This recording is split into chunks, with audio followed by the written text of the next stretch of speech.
بسم الله الرحمن الرحيم. الحمد لله رب العالمين، والصلاة والسلام على أشرف المرسلين نبينا محمد وعلى آله وأصحابه أجمعين. أما بعد، فمع آيات من سورة عبسة. أعوذ بالله من الشيطان الرجيم.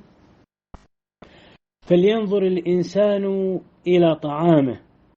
الطعام يشمل الأكل والشرب أيضا. الأكل لا يحتاج إلى توضيح فهو واضح، لكن الشرب نعم يسمى طعام أيضا. وقد قال الله تعالى عن طالوت: فمن شرب منه فليس مني ومن لم يطعمه فإنه مني. فاعتبر ماء النهر الذي مروا عليه اعتبره طعاما. فلينظر الإنسان إلى طعامه من أجل أن يشكر الله عز وجل، ومن أجل أن يستدل في إحياء الله عز وجل للنبات على إحياء الله تبارك وتعالى الموتى يوم القيامة. أن صببنا الماء صبا، يعني نزل بغزارة، يعني المطر أنزله الله بغزارة.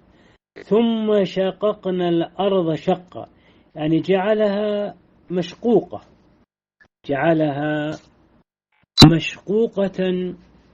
وهذا يحصل بأن يحرثها الإنسان،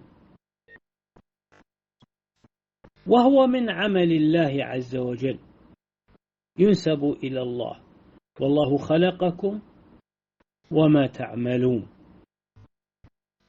كذلك بالنسبة للنبات هو مشقق، يعني يخرج من بذوره فيشق طريقه ليخرج إلى الناس. فأنبتنا فيها حبة، يعني أوجد الله عز وجل نباتا يأكله الإنسان ويأكله الحيوان. فالإنسان يأكل القمح مثلا والأرز وما شابه ذلك، والأنعام بهيمة الأنعام والمواشي يعني تأكل الذرة وما شاكلها. وعنبا وقضبا.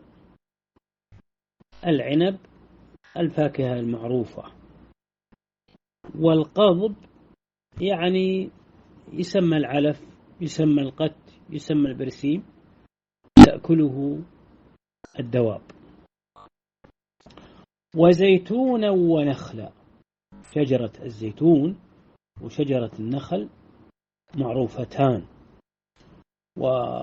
وفيهما منافع كثيرة. كذلك في العنب والنبات الحب، كل هذه الخمسة يعني فيها منافع للناس ولحيواناتهم. وحدائق غلبا، يعني متشابكة، يعني متشابكة ملتفة، منظرها يعني يسر الناظر. فقول الله غلبا يعني ملتفة ومتشابكة. وفاكهة وأبا، يعني عموم الفاكهة. ذكر الله بعض الفواكه لأهميتها، ثم ذكرها الله داخلة في مسمى الفاكهة. وهذا ذكر العام بعد الخاص لأهمية الخاص. الأب المقصود هنا وأبا مما تأكله الحيوانات. قال تعالى: متاعا لكم ولأنعامكم. إن الله عز وجل يخرج من الأرض ما يأكله البشر وما تأكله الحيوانات. فالله عز وجل رحيم بعباده، لم يخلق الله مخلوقا يضيعه.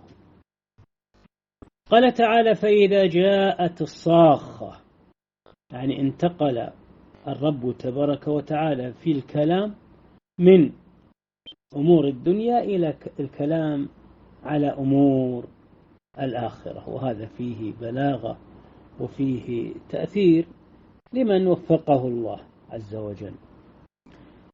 جاءت يعني حصلت، والصاخة القيامة، ولها أسماء كثيرة منها الصاخة، وسميت صاخة لأنها تصخ الأسماع، فيها أهوال وفيها صيحة. يوم يفر المرء من أخيه، إذا جاءت القيامة هرب الشخص من أخيه، وأمه وأبيه كذلك يهرب من والديه، وصاحبته يعني الزوجة والأبناء. وهذا ترتيب يعني بالتأخير، يعني إن الأهم يعني عند الإنسان أبناؤه ثم زوجته ثم أبيه ثم أمه ثم أخيه. هذا الترتيب يعني أقل شيء عند الإنسان في مثلا الاحترام والتقدير والحب، الأخ ثم الأب ثم الأم ثم الأب ثم زوجة ثم المهم هؤلاء هم الذين يعني يغليهم الإنسان، ومع ذلك يفر منهم. وصاحبته وبنيه، قال تعالى: لكل امرئ منهم يومئذ شأن يغنيه. يعني كل إنسان مشغول بنفسه، لا ينظر إلى أقاربه. ذكر تعالى تفصيل الخلق: وجوه يومئذ مسفرة، هذا فريق المتقين، وسيذكر فريق المجرمين. وجوه يعني مسفرة مضيئة تعلوها النظارة، ضاحكة مستبشرة فرحة تضحك، لأن المؤمنين يعرفون مصيرهم. ووجوه يومئذ عليها غبرة، نسأل الله السلامة، هذه وجوه الكفار، يعلو وجوههم الغبار، ترهقها قترة، يعني ظلام، يعني سواد في الوجوه.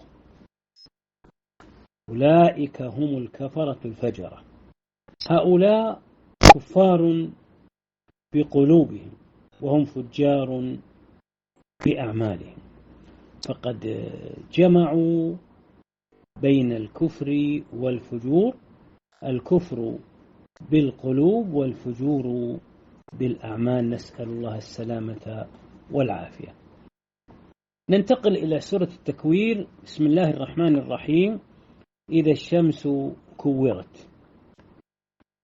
إذا الشمس كورت يعني تكدرت، يعني اختلفت، لأن الكون كله سوف يتغير. وإذا النجوم انكدرت أيضا، وإذا الجبال سيرت يعني لا يبقى منها شيء، وإذا العشار عطلت يعني النوق إذا قاربت الولادة. وكان الناس يهتمون اهتماما كبيرا بالإبل، يعني عندما تقترب ولادتها، لأنهم سيستفيدون من مولودها. لكن هنا قال تعالى عطلت، يعني تركت، لأن الناس مشغولون بأشياء أعظم من أن ينشغلوا بذلك. وإذا الوحوش حشرت جمعت للجزاء والحساب، لأن الله سوف يقتص لبعضها من بعض.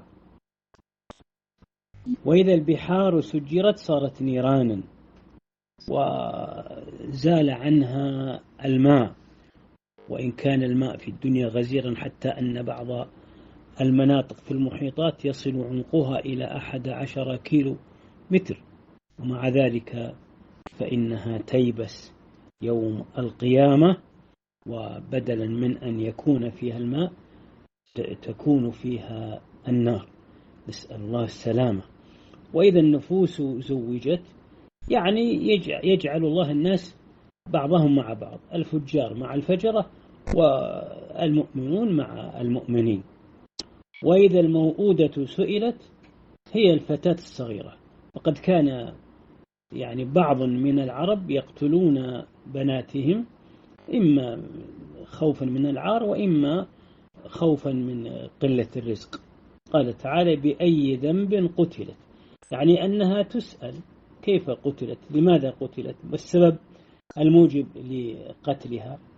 وهذا السؤال يحمل التوبيخ لهؤلاء الجهلة، لهؤلاء القساة الغلاظ الذين يقتلون بناتهم، وإلا فهذه الصغيرة ليس لها ذنب حتى تسأل.